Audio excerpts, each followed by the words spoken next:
Will a cancer diagnosis mean that you automatically qualify for Social Security disability benefits?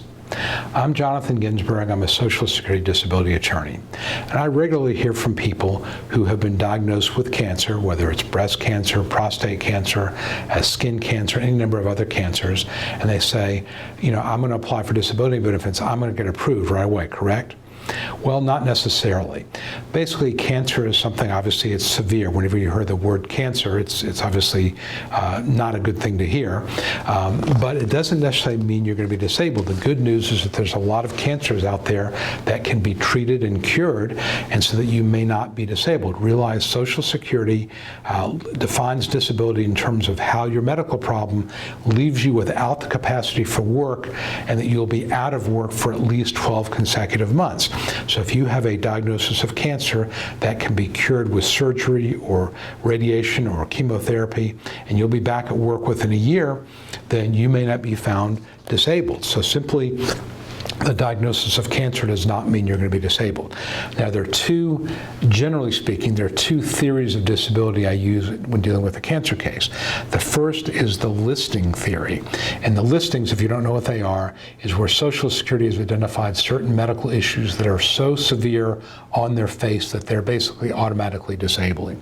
And I've got a website devoted to the listings called meetalisting.com, and you can visit that and learn more about the listings. But the cancer listing is listing number 13. And if you go there, you will see a list of different types of cancers and how Social Security evaluates them. Some of them, it will say that if you undergo certain treatment, that they're going to assume you're going to be disabled or out of work for 6 months, others that you'll be disabled or out of work for a year. So again, hopefully if you have cancer, it'll be a mild form of cancer that can be treated, so you may not meet the listing simply by virtue of the diagnosis. But if that's the case, we can still pursue disability under a different theory called the functional capacity theory. And what that means is we're going to be saying that because of your medical issues, the treatment, the medication side effects, the fatigue, and other issues, maybe cognitive issues that arise from the treatment, your capacity for work has been so reduced that you would not be a reliable employee. So it's not based on the cancer diagnosis itself, but it's based on a more holistic view of the medication side effects, the long-term cognitive and physical effects of having chemotherapy or poison in your body, of radiation, that sort of thing. We can argue that your functional capacity for work has been so reduced by not just the cancer, but the treatment and the long-term repercussions that you would not be reliable. That's a different theory of disability. And by the way, we can use both of those in the same case. We can say we think this is a listing level case, but if it's not, we can argue for functional capacity. So many times when I have a client who's had cancer that's been successfully treated, what I will do is I'll argue, if the listing is not appropriate, I will argue for functional capacity and say that the cancer and the associated treatment has eliminated entire categories of jobs. This person would need to be in a simple entry-level type of job. There's no climbing ladders, ropes, or scaffolds. There's no kneeling, bending, stooping, crouching. Concentration is limited to simple entry-level stuff. And then there may be another medical issue, associated depression, which means the person may not be able to get to work one day of work per week, or the person may have crying spells, or the person may have some other mental health issues.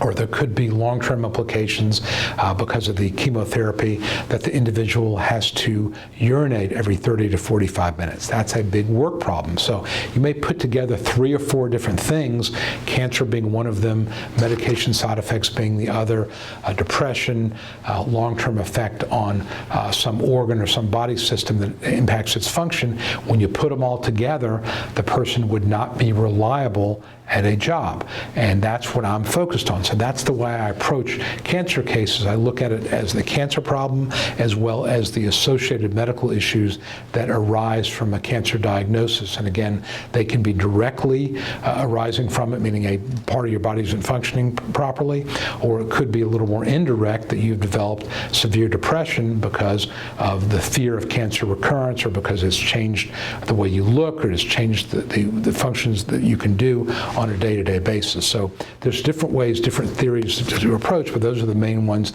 that I use. And again, so if you've had cancer, that's the way you have to approach it. That's the way I approach it.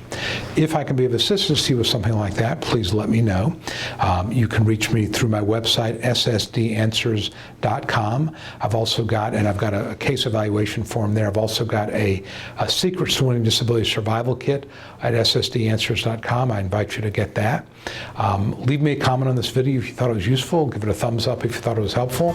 And let me know if you have any other questions or thoughts about different videos that I can do for you. Again, my name is Jonathan Ginsberg. I wish you the best. Thanks a lot. Hi, this is Jonathan Ginsberg, and I hope you found this video helpful.